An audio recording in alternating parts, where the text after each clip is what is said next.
Nos has llamado para ser tus discípulos y asimismo para poder discipular a otros hijos tuyos, de tal manera que tú quisieras que todos los hijos de acá del mundo estén, Señor, en tu iglesia, en tu templo, para cuando tú vengas, ellos también estén dentro de los salvados. Gracias, buen Dios, en el nombre de Jesús. Amén. Amén.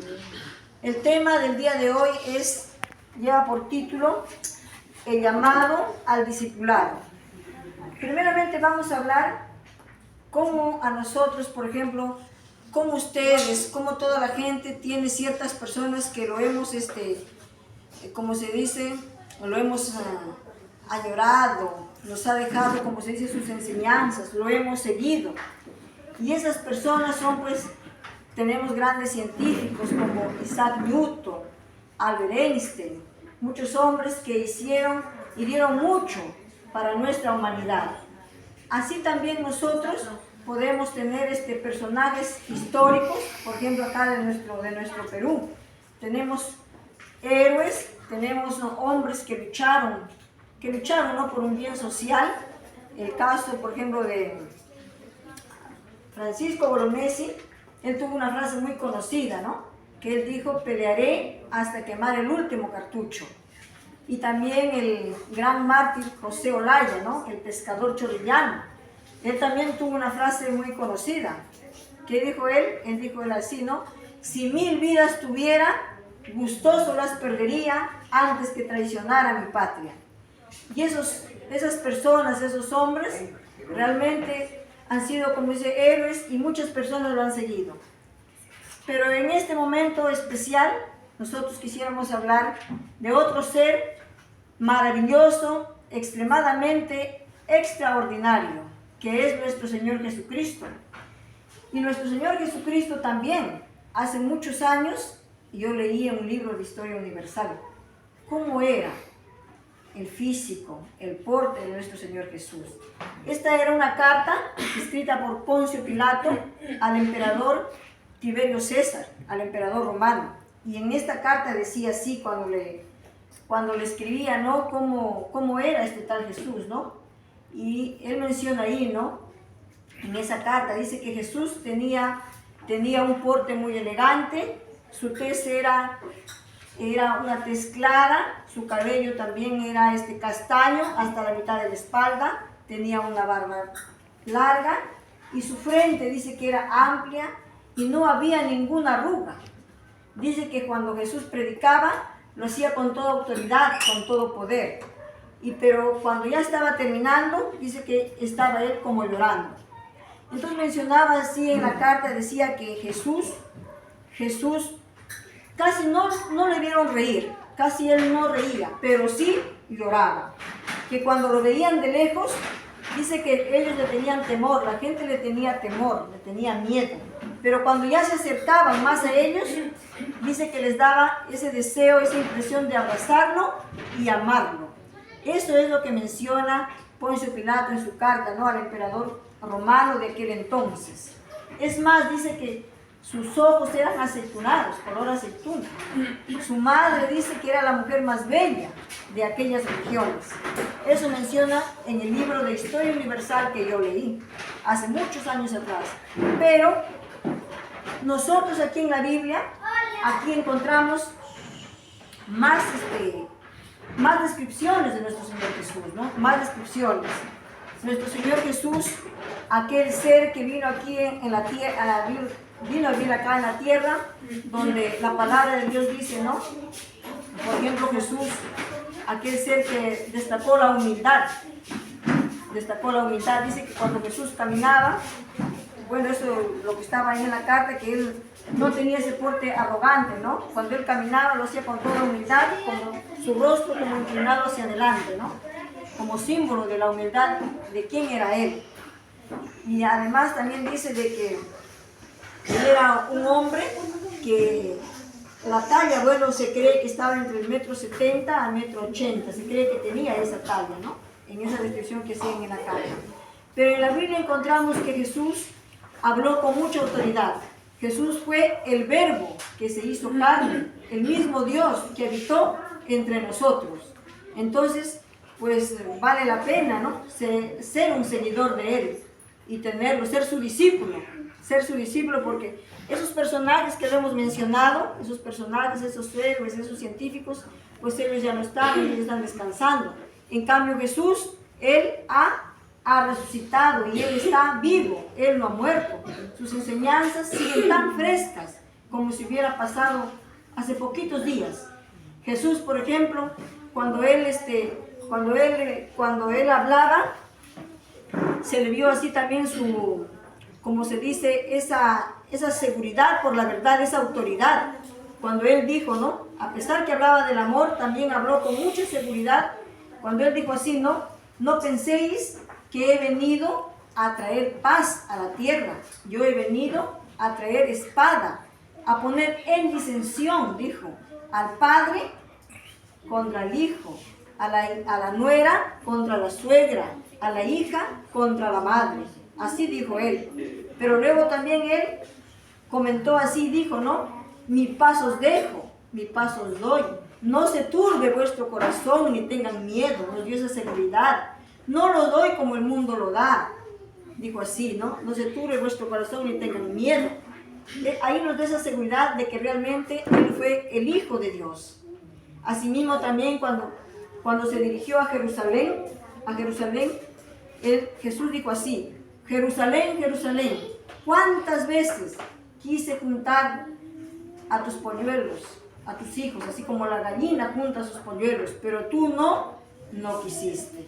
Entonces, eso nos da a entender que nuestro Señor Jesucristo vino acá a cumplir una gran misión. También recuerdan aquel Jesús tan amoroso, tan amable, que cuando estaba en el juicio, tan humilde que Él no puso excusas para defenderse, cuando estaba ahí en el juicio, Pilato le dijo así. Cuando le preguntó Pilato, Jesús no habló, no dijo nada. Y Pilato le dijo así, a mí no me hablas, yo tengo autoridad, le dijo, para crucificarte y para soltarte. Y Jesús le contestó así. Ahí habló Jesús, le dijo, ninguna autoridad tendrías contra mí si no te fuere dado de arriba. Así le dijo. Lógicamente, ¿no? Él era el Hijo de Dios.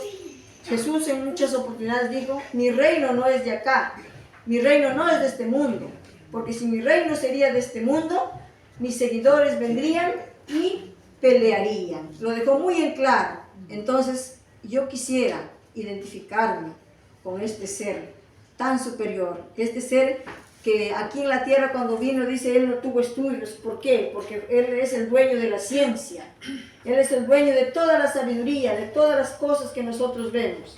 Entonces, quisiéramos ser sus seguidores y nunca nos cansaríamos y dejaríamos de aprender las grandes enseñanzas que Él tuvo, ¿no es cierto? Y que Él nos enseñó en ese cortísimo tiempo de 33 años que Él vivió aquí en este planeta Tierra. Nuestro amado Padre Celestial, el gran deseo de Él es que todos nosotros, que todas sus criaturas, que nosotros seamos parte de este peregrinaje hacia la Canaán celestial. Porque acá hay un personaje muy conocido. Yo quisiera preguntarles a ustedes, acá le he traído lean primero acá, Obad y Jobad en hebreo, ¿no es cierto? Y quisiera decirles a ustedes, ese personaje, ¿alguien de ustedes lo conoce? ¿Alguien? A ver, hermano Teófilo, tal vez usted, ¿han escuchado este personaje? No han escuchado. Muy bien, sí, porque yo tampoco no lo sabía. Muy bien, hermanos. Entonces, este personaje, Obad o Jobad, como se dice en el hebreo, ¿saben quién es? Él es el cuñado de un gran líder que dirigió al pueblo de Israel. ¿Quién fue ese líder? Moisés, muy bien. Entonces de él vamos a hablar. Cómo él fue llamado. Y eso nos enseña a nosotros que también nosotros hemos sido llamados para ser parte de esa peregrinación. Y vamos a leerlo en nuestra Biblia. Vamos a leer en nuestra Biblia. Está en Números. Números 10. Números 10.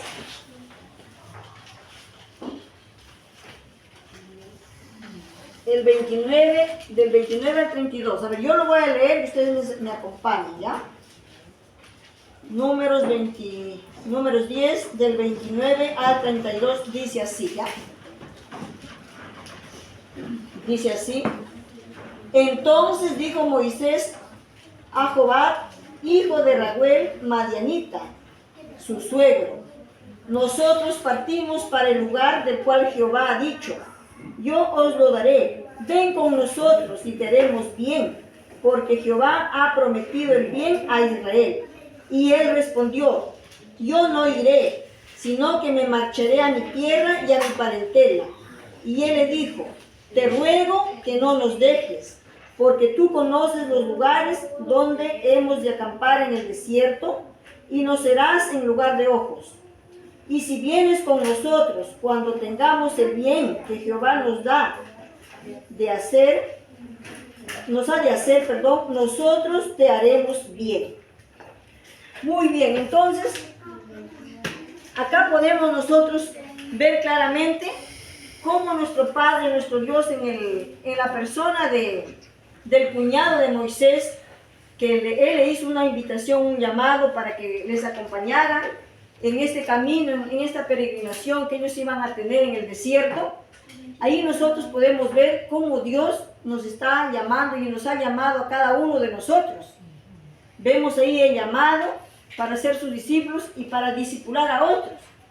Y también nosotros podemos ahí darnos cuenta cómo responde la persona. Moisés invitó a su cuñado para que lo acompañara. Y eso, como se dice, nosotros podemos sacar ahí muchas lecciones de esta invitación. Este es un personaje que cuando yo pregunté no lo sabía, ¿no es cierto? No lo sabíamos, ¿no? Porque a veces hemos leído y no nos percatamos, ¿no? Pero miren, ahí había un cuñado de Moisés, ¿ah? O sea que Séfora fue la esposa ¿de quién? De Moisés, tenía su hermano, ¿no? Su hermano. Y aquí podemos observar de que nosotros, tanto personas, todos los amigos, los parientes, nosotros siempre estamos acostumbrados para que nos inviten o que nosotros invitemos a alguien, ¿no? Nosotros podemos, por ejemplo, podemos invitar a una persona o darle una propuesta de trabajo, o tal vez el despertar de una vocación, ¿no? Podemos decirle al joven, a la señorita o a la persona, ¿no? Mira, tú tienes talentos para ser un educador, una educadora, o tal vez para ser un abogado, un médico, o tal vez tú puedes ser un gran constructor de obras, ¿no? También podemos tener ahí, por ejemplo, un pedido de matrimonio, ¿no? Muchas personas, como se dice, por no decir todas las personas, siempre se acostumbra a hacer esto, ¿no? El pedido, ¿no? Para casarse con un joven, una señorita, ¿no? Especialmente el joven, pues a la señorita hace este pedido, ¿no?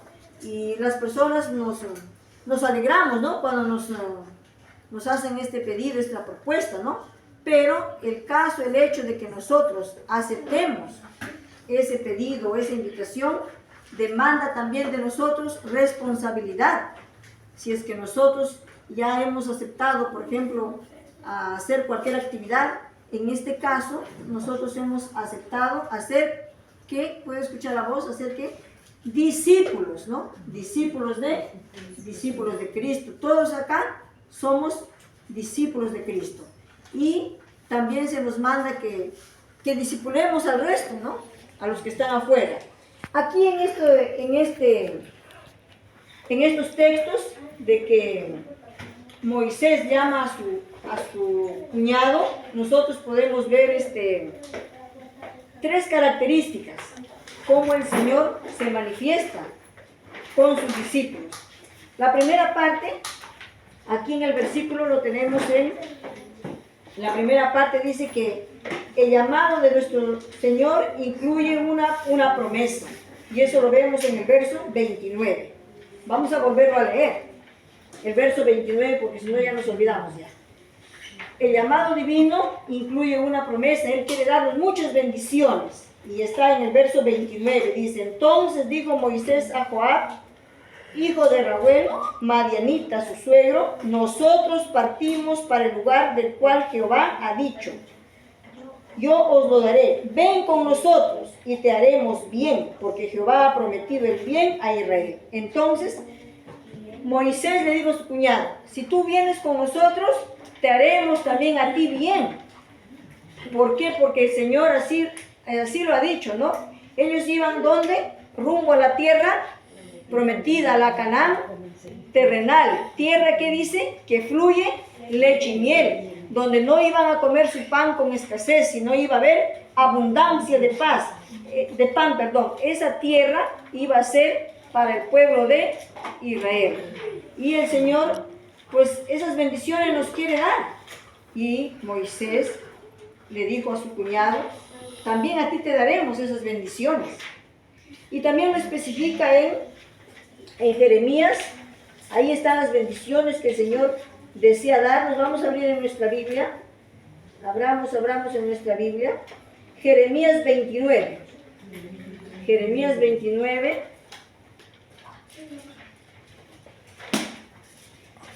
A ver, busquen Jeremías 29. Quien lo encuentra lo puede leer fuertemente.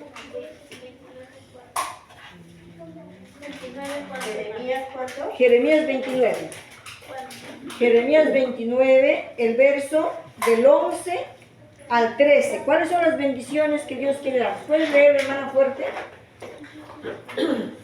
Porque yo sé los pensamientos que tengo acerca de vosotros, dice Jehová. Pensamientos de paz y no de mal, para daros al fin que esperéis. Entonces me invocaréis y vendréis y oraréis a mí y yo os oiré. ¿Hasta el 13? Sí. Y me buscaréis y me hallaréis, porque me buscaréis de todo vuestro corazón. Muy bien, gracias. Entonces aquí está, hermanos, en Jeremías, todos los pensamientos que tiene el Señor para vosotros, Jehová dice. Pensamientos de paz y no de mal, para darnos el fin que esperáis. Nosotros realmente, ¿quién no quisiera paz? Nosotros queremos paz, nosotros queremos esa felicidad. Y Dios quiere esa paz para cada uno de nosotros, que lo explica aquí el profeta. Esas son las bendiciones que iba a tener el cuñado de Moisés, si es que se iba con ellos. ¿Qué más podemos observar aquí en esta parte de este llamado? Que Moisés invitó a su cuñado. Eso también a nosotros nos está diciendo que nosotros debemos de invitar a nuestros familiares, a nuestras amistades. Debemos de invitarlos. Y también estas grandes promesas, hermanos, que están escritas ya aquí en la Biblia, nosotros debemos de darle a conocer a los nuevos discípulos. Ustedes saben que los nuevos discípulos que entran a la iglesia generalmente no van a saber porque no lo han leído. ¿Por qué? Y usted sabe más. ¿Por qué usted sabe más? Porque usted ya lo ha leído, ya tiene años en la fe. Y entonces a usted le compete también, como se dice, discipular. De ahí que el tema sea el llamado al discipulado. También en estos versos nosotros podemos captar que el llamado divino debe ser insistente. A veces nos cansamos, ¿no? Ya hemos hablado a la persona y nos cansamos, ya no le decimos ya, ¿no? Pero el llamado, dice, debe ser insistente.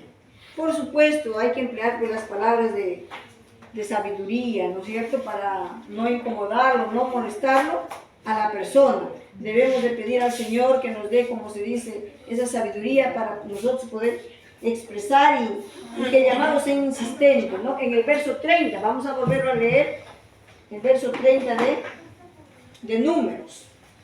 Números 10, 30, dice así: y él le respondió, yo no iré, sino que me marcharé a mi tierra y a mi parentela. Así dice acá, ¿no? Así dijo el cuñado de Moisés, que él se iba a marchar. ¿Por qué? Porque imagínense que él no quiso ir, porque era un lugar desconocido para él. Era un lugar desconocido y mejor él quiso quedarse en la tierra, ahí en su comodidad, ahí en su casa, ahí él había vivido tantos años y realmente ahí estaba acostumbrado. Y eso también puede pasar con nosotros.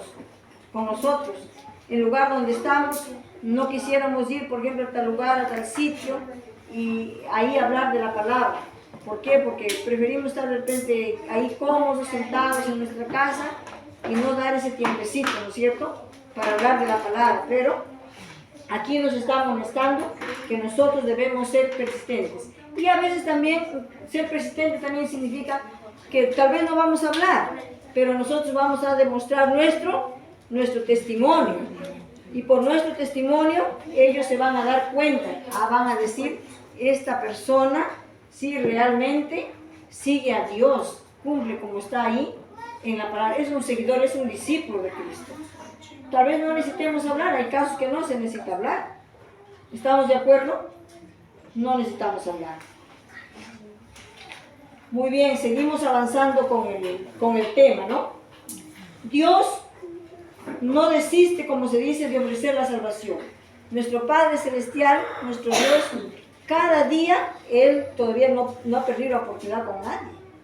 Dice que ningún caso está perdido todavía para Él.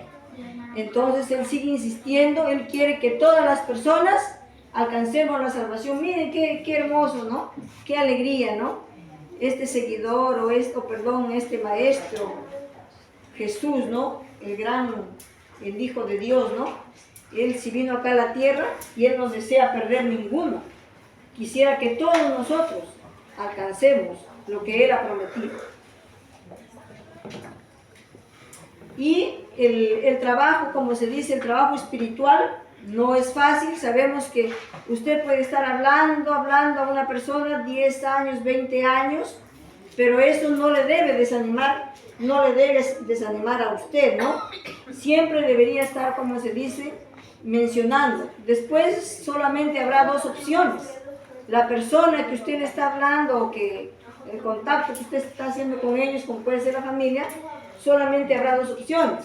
O lo aceptará o lo rechazará. De tal manera, pero ya usted le habló, de tal manera cuando Jesús venga, dice que toda criatura, todos los rincones de la tierra, a todos esos lugares, llegará la palabra de Dios. Va a llegar. Y hoy más que nunca, por ejemplo, nosotros nos sorprendemos, ¿no? Cómo avanzó la tecnología, cómo avanzó la ciencia, ¿no? ¿Por qué? Dios lo permitió eso, para que también sea predicado su evangelio. Usted puede estar predicando acá, en este lugarcito, y esta prédica puede estar llegando a Japón, a la China, a todo lugar, a través de los medios, ¿no? A través de las redes sociales que el Señor ha permitido para estos tiempos. Nosotros no debemos entonces de cansarlos, de amonestarlos, invitarlos para que ellos sean parte, estas personas sean parte del pueblo que guarda los mandamientos de Dios. Vamos a leer en nuestra Biblia Apocalipsis 14:12. Apocalipsis 14:12. A ver, ¿quién encuentra primero? A ver, que lo encuentre por acá yo. Apocalipsis. Aquí está la paciencia de los santos, los que guardan los mandamientos de Dios y la fe de Jesús. Muy bien. Entonces, que nuestras amistades, que nuestros amigos, debemos de buscarlos para enseñarlos, ¿no? Estos grandes principios que tiene nuestro Padre Celestial. Y enseñarles que dice, aquí está la paciencia de los santos, los que guardan los mandamientos de Dios y tienen la fe de Jesús. Es un pueblo muy peculiar, no es un pueblo cualquiera.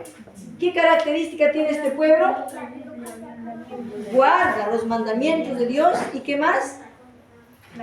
Y tiene la fe de Jesús. Entonces, esto nosotros deberíamos estar enseñando, como se dice, a toda la gente que tenga, pues, como se dice, contacto con nosotros. Otro punto que nosotros podemos ver acá en el llamado que del cuñado de Moisés, podemos ver que el llamado divino implica una misión. Implica una misión, eso es interesante, ¿no? O sea que si a usted le ha llamado el Señor y usted está acá, entonces usted tiene una misión. Usted tiene una misión y eso lo vamos a ver, lo vamos a volver a leer el verso 31 de Números. Dice así, y él le dijo, te ruego que no nos dejes, porque tú conoces los lugares donde hemos de acampar en el desierto y nos serás en lugar de ojos. Y si vienes con nosotros, cuando tengamos el bien de que Jehová nos ha de hacer, nosotros te haremos bien. Muy bien. Entonces, aquí nosotros podemos observar que Moisés le dijo a su cuñado, ven con nosotros, porque tú le rogó, dice ahí, ¿no? Le rogó, porque tú conoces el desierto y nos vas a hacer en lugar de ojos para poder acampar. Miren, porque ¿cómo se imaginan ustedes cómo se habrá sentido Moisés? Porque el pueblo era numeroso y a Moisés le traían todos los casos. Moisés se habrá cansado también, ¿qué dicen ustedes? Por supuesto que sí, porque él era hombre, tan igual, era persona tan igual como nosotros, de carne y hueso, ¿no? Moisés estaba casado, Moisés tenía esposa, tenía también 2 hijos, que la Biblia sí lo menciona, ¿no? Y entonces, y tenía que cumplir la misión, dijo, tú no serás por guía. ¿Por qué, hermanos? Entonces podemos ver ahí, ¿no es cierto, nosotros? ¿Por qué llevar al cuñado si bastaba la presencia de Dios? ¿Acaso Dios no lo guiaba con la nube de fuego, con el fuego y con su nube? ¿Acaso Dios no lo guió al pueblo de Israel? Los guiaba, ¿no es cierto?, en el desierto. ¿Y por qué tener la guía de otro ser humano? ¿Y sabe por qué? Porque Dios no desprecia, dice, tu habilidad, tu capacidad, tus talentos, tu deseo de querer apoyar en la obra de Dios, porque Él quiere y Él desea que tú también ayudes. Y nosotros podemos ver aquí, por ejemplo, se vio un caso, ¿no? En el Nuevo Testamento, podemos ver el caso del doctor. ¿Quién fue ese doctor? Lucas, del médico Lucas. Lucas era médico, él no fue discípulo, ¿no? Entonces él dijo, yo también me voy. Lo acompañó a Pablo en sus giras misioneras. Entonces Pablo hubiera dicho, no, pero ¿para qué llevar? O Lucas hubiera dicho, no, ¿para qué yo me voy a ir si Pablo pues está lleno del poder del Espíritu Santo? ¿Por qué? Porque dice que Pablo estaba tan lleno del poder del Espíritu Santo que bastaba, dice, la sombra de Pablo para que los enfermos se curaran. La gente cuando ya escuchaba, cuando ya sabía que por ahí estaba pasando Pablo, entonces dice, traían sus enfermos ahí al camino para que siquiera la sombra de Pablo les diera y ellos se sanaran. Entonces, Lucas pudo haber hecho así, ¿no? ¿Para qué yo iba a ir, no? Pero Lucas se fue. Lucas tenía la profesión de médico. Entonces yo me imagino que Lucas daba también pues temas, hablaba de la palabra, y también Lucas atendía los asuntos de personales, los asuntos de salud física, curaba a los enfermos, habrá dado recetas, habrá hablado de la salud y después les habrá hablado de la palabra. Entonces eso es bueno. Entonces, hermanos, eso nos hace a nosotros, como se dice, nos trae al caso de que de acuerdo a lo que nosotros somos, lo que nosotros podemos hacer, el Señor no desprecia nuestra capacidad, no dice tú no, tú sí, no, sino que cada uno de nosotros, con lo que sabemos hacer, nosotros podemos ayudar a discipular a otros y ayudar a la iglesia. Lo hizo también Dorcas. Dorcas también lo hizo. ¿Dorcas qué era? ¿Qué hacía Dorcas? Ayudaba. ¿Qué más hacía Dorcas? Hacía ropas, era una modista, podríamos decir, tal vez una modista de alta costura, ¿no? Y entonces ella hacía, sus manos le servían para eso, y mediante eso ella evangelizaba y discipulaba. Y entonces, así también ahora, muchas personas, muchas damas pueden tener ese conocimiento de costura y con eso pueden ayudar.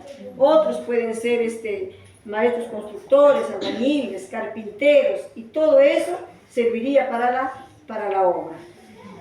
Realmente el aceptar a Jesús como su discípulo, como nuestro maestro y nosotros sus discípulos, pues requiere cumplir una misión, requiere cumplir responsabilidad, hermanos. ¿Lo estaremos cumpliendo nosotros? Tendremos la respuesta cada uno, ¿no? Pero si nosotros no lo estamos haciendo, a veces por las actividades, por las ocupaciones, pero todavía, para todo hay tiempo, todavía estamos a tiempo, hermanos, de cómo nuestro Padre Celestial desea que nosotros nos comportemos como tal.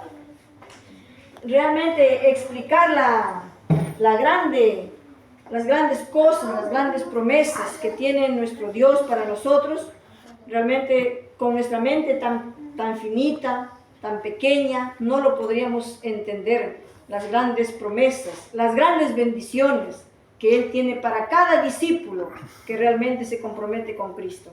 Yo quisiera acá leer este párrafo que está aquí y lo voy a leer. La invitación de la gracia es que tomemos posesión de la herencia eterna. El lenguaje humano no alcanza a expresar el valor de la herencia inmortal. La gloria, las riquezas y el honor ofrecidos por el Hijo de Dios son de valor tan infinito que está más allá de la capacidad del hombre y aún de los ángeles, al dar una idea justa de su dignidad, su excelencia y su magnificencia.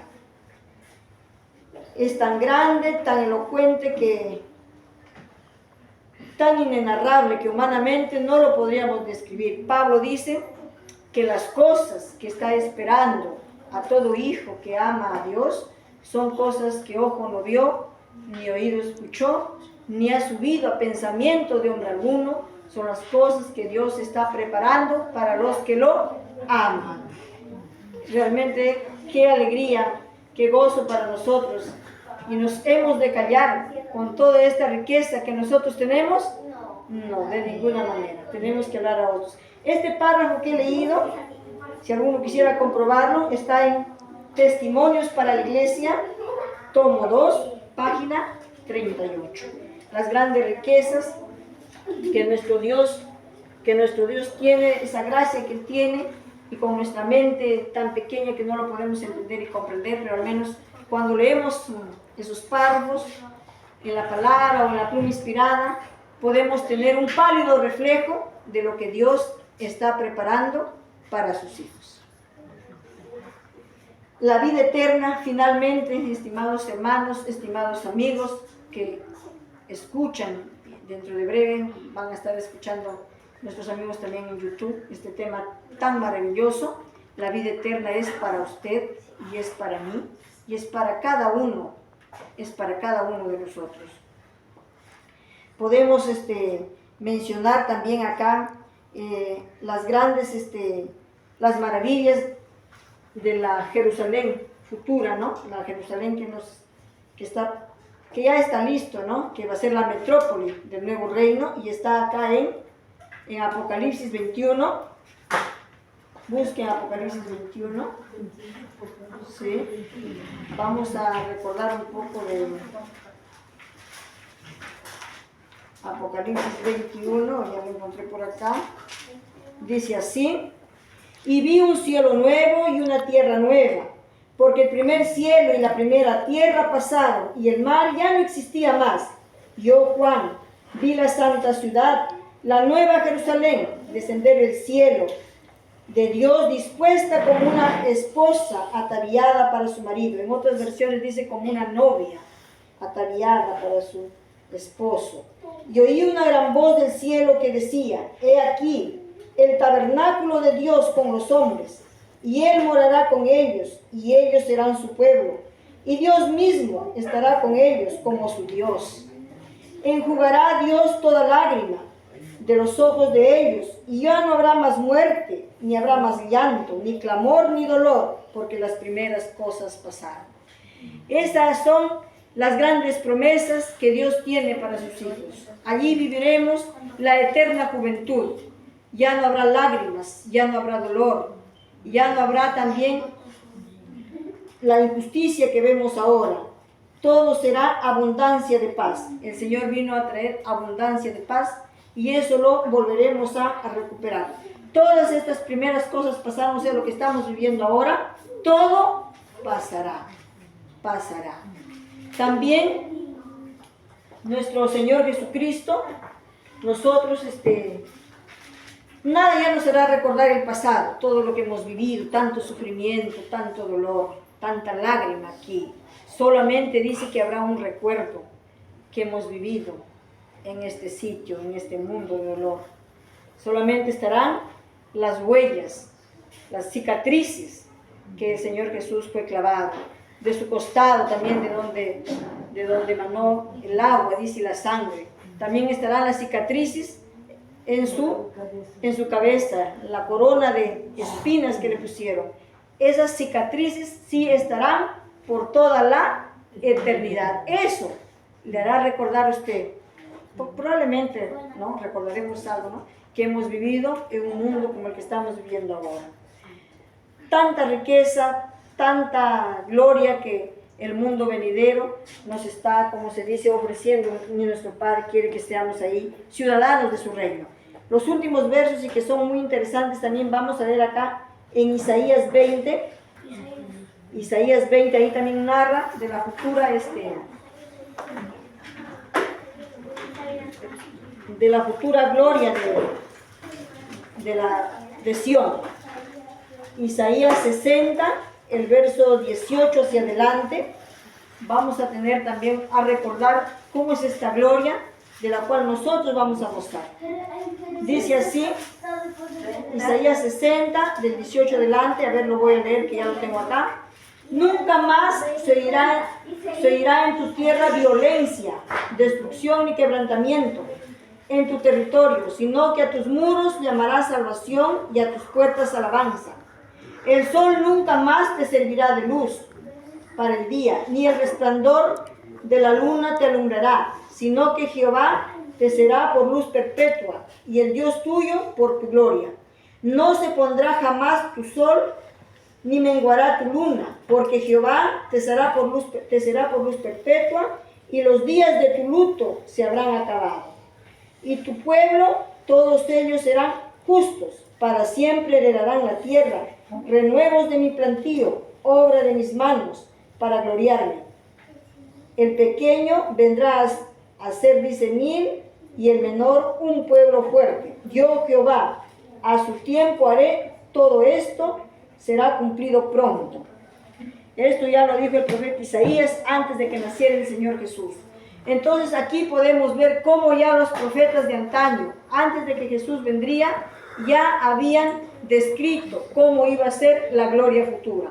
Entonces nosotros acá ¿qué somos acá? Pasajeros, temporales, porque nuestro hogar no está acá. Habiendo escuchado, estimados hermanos, estimados amigos, este tema, ¿querrás tú todavía ser un discípulo, un seguidor de Cristo? Amén. Compartirás con otros las grandes cosas, las grandes maravillas y promesas que tú tienes, que has escuchado. Querrás también que tus familiares estén acá. Que Dios, hermano, nos ayude y realmente nos dé esa fuerza, esa fortaleza, que podamos abrir nuestra boca y, como se dice, utilizar nuestros pies y caminar y hacer algo para que cuando el Señor Jesús regrese a la tierra nos diga: mi buen siervo fiel, en lo poco fuiste fiel y en lo mucho te pondré. He aquí lo que prometí, aquí está lo que te prometí, las glorias que yo dije, aquí está, donde tú vivirás para siempre. Gracias. Gracias por este tema que lo hemos escuchado y que lo hemos repasado. Amén. Amén. Amén.